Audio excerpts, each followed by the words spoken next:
Hello students, ये अपन चौथे आपकी प्रश्नावली की सारणिक में 4.3 जो एक्सरसाइज है उसको पढ़ने जा रहे हैं। उसमें क्या पढ़ना है? उपसारणिक एवं सहखंड। उपसारणिक को कहते हैं इंग्लिश में माइनर, सहखंड मतलब कोफैक्टर। होते क्या है ये, अब कैसे निकाला जाता है ये देखें। तो उपसारणिक को कैसे रिप्रेजेंट करते हैं? एम आई जे। एम और माइनर, आई जे मतलब अवयवों को बता रहे हैं कि कौन से अवयव का क्या है। जैसे किसी ने पूछ लिया भैया 5 का उपसारणी बताओ, 5 का उपसारणी बताओ।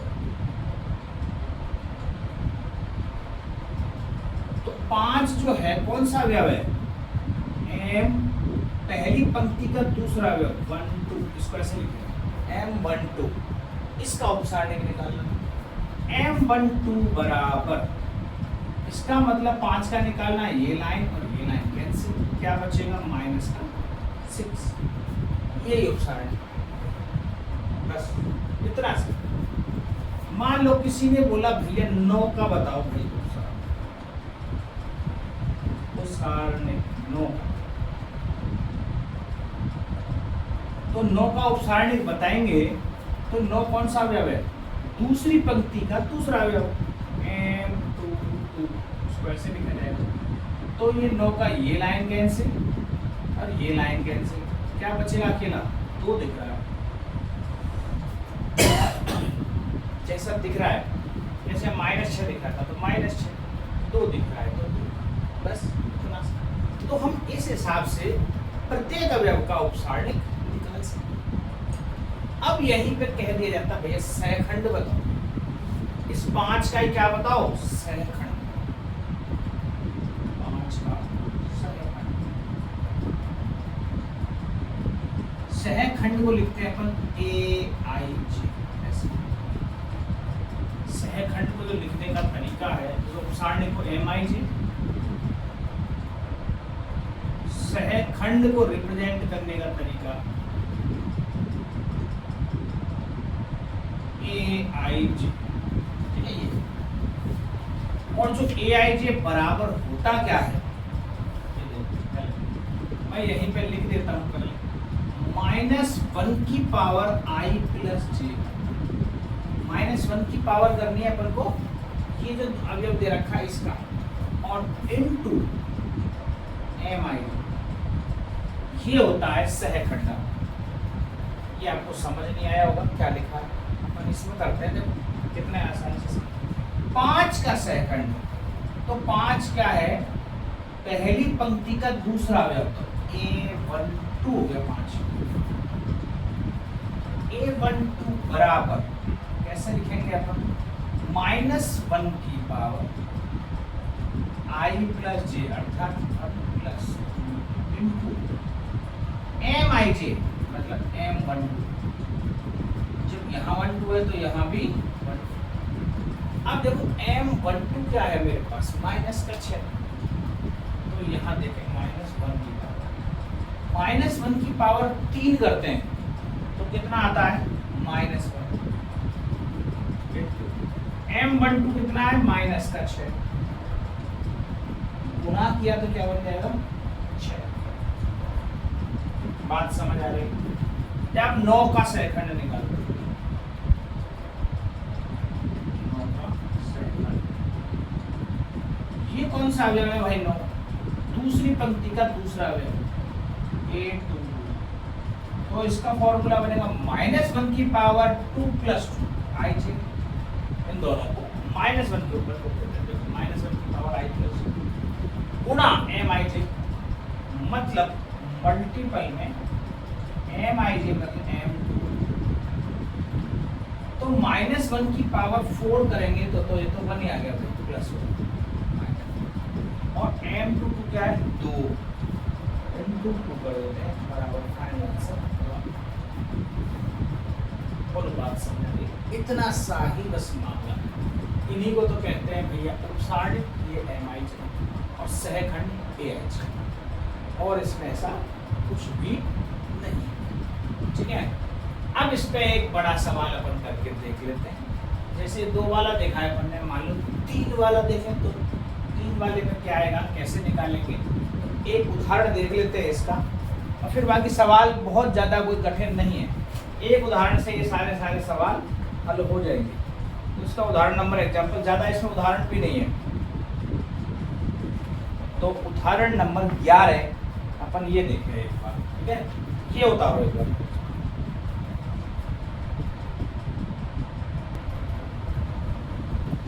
ये उदाहरण नंबर 11 देखें, ये एक ऐसा उपसारणिक ये सारणिक दे रखा है, इसके सभी अवयवों को उपसारणिक एवं सहखंड ज्ञात कीजिए। एक आगे सवाल और छुपा हुआ है इसमें, 2 क्वेश्चन, उस दूसरे पर हम चर्चा करेंगे।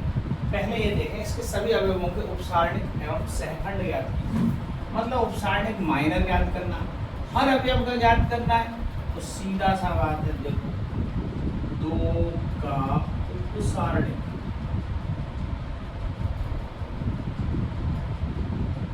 इसको बोलेंगे M11 बराबर क्या होगा, जैसे 2 का अपन निकाल रहे हैं, ये लाइन गई और ये लाइन, बचेगा क्या इसमें, 0 4 5 माइनस, ये बचता है। और इस सारणी को निकालने का तरीका क्या है, -7 का गुणा 0 से करेंगे 0, -5 का गुणा इससे करेंगे 5 फाइनल आंसर -20, ये आया साहब 2 का उपसारणिक, ठीक है। अब देखें -3 का उपसारणिक, इसको बोलेंगे M12, और -3 का निकालेंगे तो ये लाइन गई और ये लाइन गई, 6 4 1 माइनस 6 4 1 माइनस, इसको देखो 6 7 42 माइनस का 42, -4 1 4 42 और 4 46 माइनस 5 का उपसारणिक M13,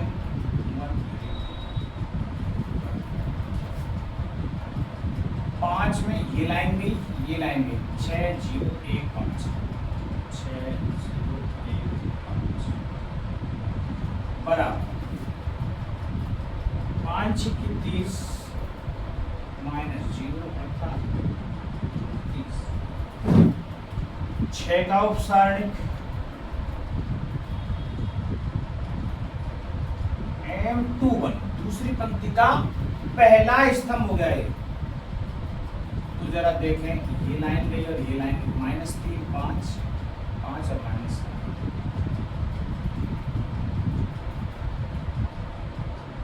7 के 21 पॉजिटिव हो जाएगा, -55 25 -4। अब 0 का उपसारणिक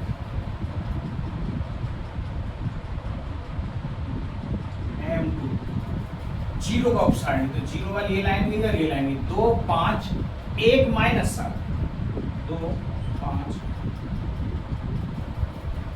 -7, ठीक है, तो बराबर क्या आएगा, -7 दूनी 14 -5 14 5 -19। अब 4 का उपसारणिक निकालो,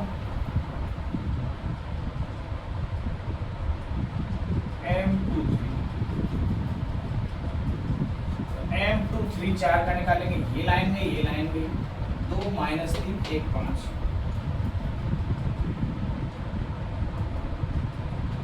तो 5 2 10 माइनस 3 एकम 3, चूंकि माइनस पहले लग रहा है इसलिए प्लस का 13 हो जाएगा।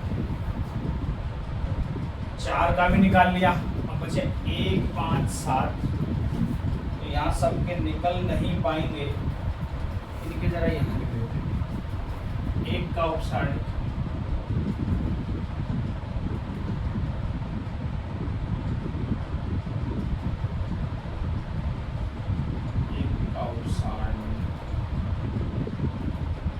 एक कौन सा अवयव है, तीसरी पंक्ति का पहला 3 1, और इसको ये से यूं लाइन में गए तो क्या बचा, माइनस का 3 5 और 0 4, माइनस का बार है, पांच का उपसारणी निकालो साहब, पांच का उपसारणी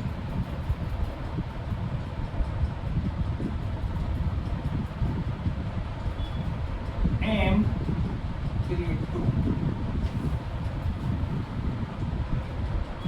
M32 निकालेंगे, ये लाइन गई और ये गई, 2 5 6 4,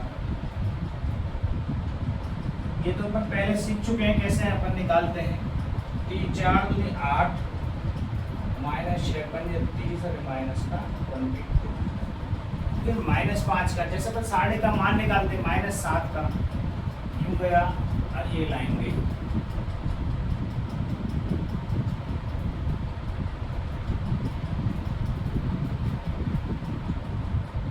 M33 बराबर है 2 माइनस 3 6 0, तो 0 माइनस 18 प्लस बन जाएगा। ये इन सबके अपन ने उपसारणिक निकाल लिए। अब सबके उपसारणिक निकल गए, अब ये और पूछा है सभी के सहखंड और निकालो। सहखंड जरा तो इस सवाल को मैं यहाँ ये मिटा रहा हूँ, बस सभी के सहखंड और निकालते हैं। जैसे 2 का उपसारणिक निकाला, ऐसे 2 का सहखंड, 2 का सहखंड। अब हमें फॉर्मूला पता है 2 कौन सा है, M11, तो इसको लिखेंगे A11, सेकंड को कैसे लिखते हैं A11, और इसका फॉर्मूला अपन निकालेंगे -1 की पावर 1 + 1 इंटू M1, ये इसका तो -1 की पावर 2 करेंगे तो प्लस का 1 हो जाएगा। M11 क्या है, माइनस का 20 भाई, ये तो प्लस का 1 और माइनस का 20 गुणा किया तो माइनस का 1, 2 का निकाल लिया। अब -3 का ऐसे, -3 का सहखंड, इसको लिखेंगे A12। A12 लिखा तो इसका मतलब -1 की पावर 1 + 2 और M12, तो -1 की पावर 3 करने पर -1 हो जाएगा, और M12 कितना है, माइनस का 46, इससे गुणा करेंगे तो ये प्लस का 46 हो जाएगा। तो एक चीज देखें, माइनस और +1 का गुणा करना है, तो चिन्ह बदलना है बस। कैसे कैसे बदलना है, कब कब बदलना है वो देखते जाओ। 5 का सहखंड A13 -1 की पावर 1 + 3 M13 अपन ने निकाला 30, और -1 की पावर 4 क्या हो गया, 1 × 30 = 6 का उपसारणिक देखें, 6 का सहखंड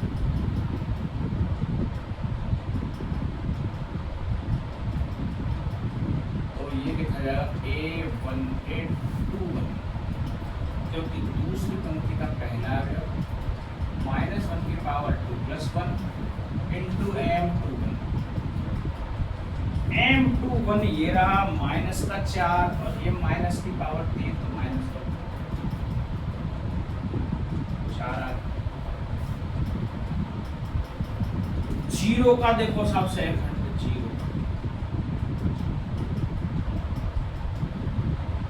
-1 की पावर 2 + 2 M22 है क्या, माइनस का 19, और ये तो प्लस की बन जाएगी, 1 × माइनस का 19 अर्थात माइनस का 4 का निकालो, 3 × 3 -1 की पावर 2 + 3 और ठीक है। M23 5 आ गया पावर -1, 23 कितना है 13 -का यहाँ से ऊपर ऊपर ये अपन ने क्या निकाले, कोफैक्टर आता 4 का। इनके और कोफैक्टर निकाल लेते हैं।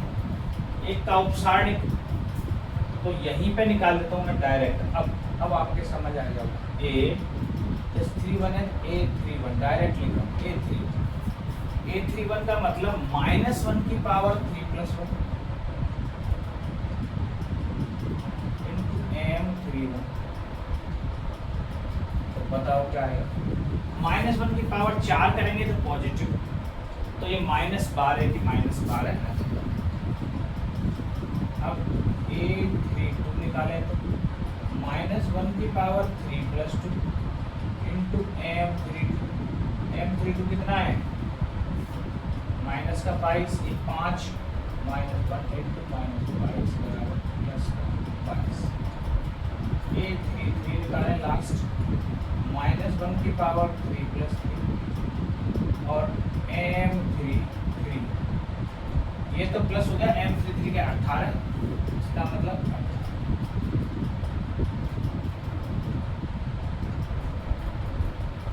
18। ये सारे निकालिए। एक इसमें सवाल और दिया गया है कि सिद्ध कीजिए इन अवयवों का गुणा किया गया है A1 हमने जो वैल्यू निकाली थी सारणिक, याद करो, इसके सापेक्ष करते हैं तो जो 2 का ही गुणा करते जाएंगे, A11 इसमें -20, यही तो किया था, 2 गुणा किया -7 5 चौके 20, ऐसे करके अपन ने निकाला है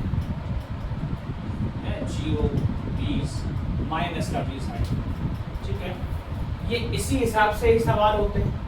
अब इसमें 2 का गुणा कर दिया जाए, ऐसे जब गुणा करते हैं तो ये क्या होता है, सारणिक का मान निकल के आता है। तो यहाँ से हमें कुछ लिखना है, जगह थोड़ी सी कम है, तो सारणिक का मान, सारणिक का मान कैसे निकलता है, मुझे पता है A1 जो पहला अवयव है पंक्ति का, इसका सहखंड A11 से गुणा करते हैं, तो फिर दूसरा A12 का A12 से गुणा करते हैं, तीसरा A13 का A13 से गुणा करते हैं, तो ये ही सारणिक का मान है। अब इसके सापेक्ष निकालते हैं, इसके सापेक्ष निकालेंगे तो इनका गुणा करना है। जैसे ये केवल यही नहीं है, A21 का A21 से गुणा करते हैं, A22 का A22 अवयव है और A22 सहखंड है, प्लस A23 अवयव है A23 सहखंड है। इनका मतलब जिस ऑर्डर में उसका सहखंड है उसी से गुणा कर देंगे तो सारणिक का मान निकल के आ जाएगा। लेकिन यदि हम गलती से इसका गुणा इससे करते हैं, इसका गुणा इससे करते हैं, इसका गुणा इससे, तो हमेशा सारणिक का मान क्या हो जाएगा, 0। बस ये बात देख सकते हैं। तो इसको चेक करके देखिए सारणिक का मान क्या वाकई में यही आ रहा है। एक बार यहाँ चेक करके देख लेते हैं। देखो A11 है 2 और ये A11 क्या है, माइनस का, तो ये आ जाएगा 2 गुणा -40। A12 है -3 और -3 का है 40, तो -40 गुणा 3 6 3 18 और 4 3 12 और 13। अब देखें 5 का 3 पंजे 15 150 प्लस का फुल एंड फाइनल आंसर 150 में से 138 के तो 12 और 12 इसमें से 40 में से जब जाएंगे 28 और 12 40 माइनस का 28, ये आंसर आ रहा ऊपर गुणा करने पर। तो इसका मतलब इनको गुणा करने पर भी माइनस का 28 ही आना चाहिए, तभी सारणिक का मान तो कहीं से निकालो बराबर आना चाहिए। देखो A21 है 6 और A21 ये A21 क्या है 4, A22 0 हो जाएगा, खत्म कर। A23 4 और 823 माइनस का 13। तो 6 चौके 24, 13 चौके 52, 52 में से 24 ये तो 28 बचेगी, 28 और 24 52, 8 और 4 12, 2 और 2 4 और 1, अब काई के माइनस के 20 क्योंकि 52 माइनस। तो मतलब हर स्थिति में हम कहीं से भी निकालें सारणिक का ऐसा मान निकल सकता है। लेकिन जो इसमें पूछा है वो क्या पूछा है? पूछा है कि भाई A11 का A31 से गुणा करो, A12 का A32 से गुणा करो, और फिर बताओ क्या जीरो आ रहा है। जो इसमें सिद्ध करने के लिए बोला है वो ये बोला है A11 A31 से गुणा करो, A12 का A32 से गुणा करो, A13 का A33 से गुणा करो, ऐसा पूरा। और ये बताओ जीरो है। ये चीज सिद्ध करने के लिए तो देखो डेफिनेटली हमने गलत ऑर्डर में गुणा कर रखा है, हमेशा जीरो ही बनेगा। कैसे? A11 आप देखोगे माइनस का 20, A11 2 प्लस A12 माइनस का 3 और A32 कहाँ है? 32 माइनस का 22, फिर है प्लस 5 गुणा A33 18। तो देखो 20 दूनी 40 माइनस का 22 दिया 66 प्लस का 18 पंजे 90 प्लस के। जीरो तो नहीं बैठा, गड़बड़ कुछ गलत लिख दिया। एक बार देख लेते हैं क्या कहता है। A31 A12 A32 A13 सही है, सही है। तो कहीं हमने गुणा करने में A11 तो यही है, इसका गुणा किया है A11 के साथ माइनस 2 गुणा माइनस का 40, A12 है माइनस का 3 और A32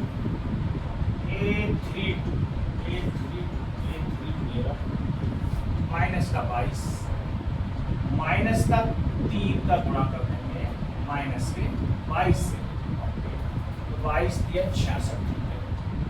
अब A13 तो 5 हो गया, A33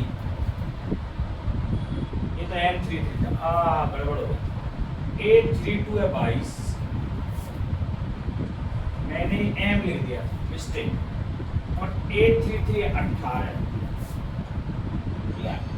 तो ये 22 दिया 66 माइनस का 18 पंजे 90, ठीक है।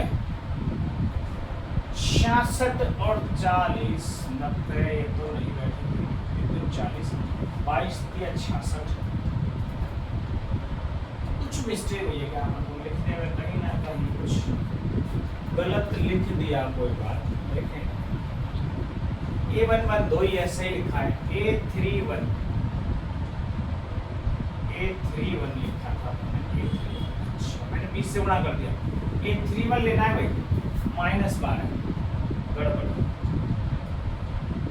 ये तो ये ले लेना। A11 तो है 2 और A31 क्या है? माइनस का 12, इसलिए मिस्टेक हुई है। तो 12 24 माइनस का 24, और ये देखो मिलके हो गए माइनस का 90 प्लस का 90 इक्वल टू, ये डेफिनेटली जीरो आएगा हमेशा। यदि इसमें कुछ भी गलत ऑर्डर हम पूरा करेंगे तो वो हमेशा मान शून्य होगा। बस ये एक चीज अलग हमने सीखी, बहुत ही इंपॉर्टेंट चीज है ये। मान निकालेंगे तो ऐसे निकलेगा। इस लाइन को मैं आगे अगले पन्ने पे लिखता हूँ, जब तक आप इसको अच्छे से। ये जो मुख्य बात है, सारणिक का मान हमने यहाँ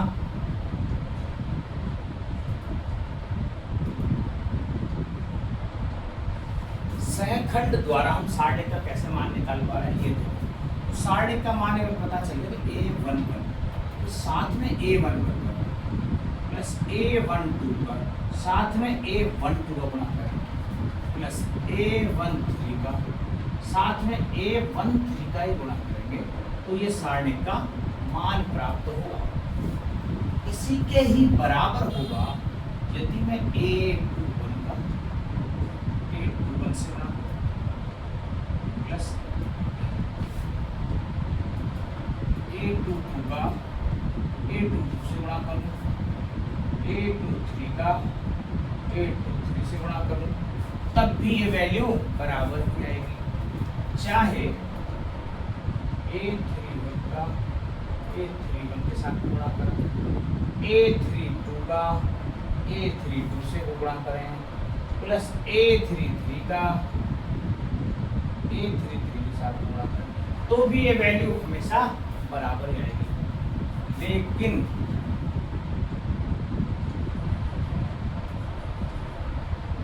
किसी भी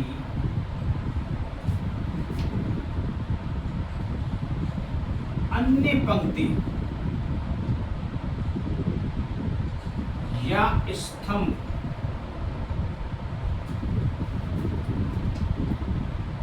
के सहखंड के साथ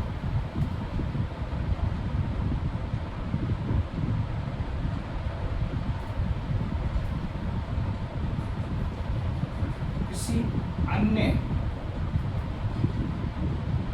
पंक्ति या स्तंभ के अवयवों का गुणा किया जाए तो मान हमेशा शून्य होगा। ठीक है, जैसे A11 का और मैं कर दूं साहब A21 के साथ होगा। एक्चुअली A11 का A11 के साथ होना चाहिए, लेकिन मैं 21 के साथ कर दिया। A12 का A22 के साथ होना चाहिए, A13 का A23 के साथ होना कर दिया, आंसर 0 है। अब यार कहीं आप सोचो A11 का A22 लिख रहा हूं, तब 0 नहीं आएगा। मतलब किसी एक स्तंभ का पूरे एक पंक्ति गलत पंक्ति दूसरी पंक्ति के साथ किया हुआ गुणा कर लेते हैं, उस स्थिति में ही 0 आएगा। ऐसा नहीं है कि कुछ भी उल्टा सीधा गुणा कर दें तो 0 आ जाएगा ना।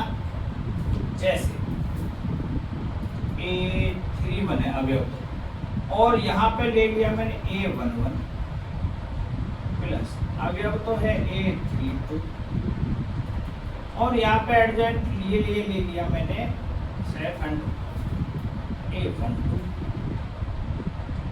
A33 A13। उस स्थिति में मान 0 है।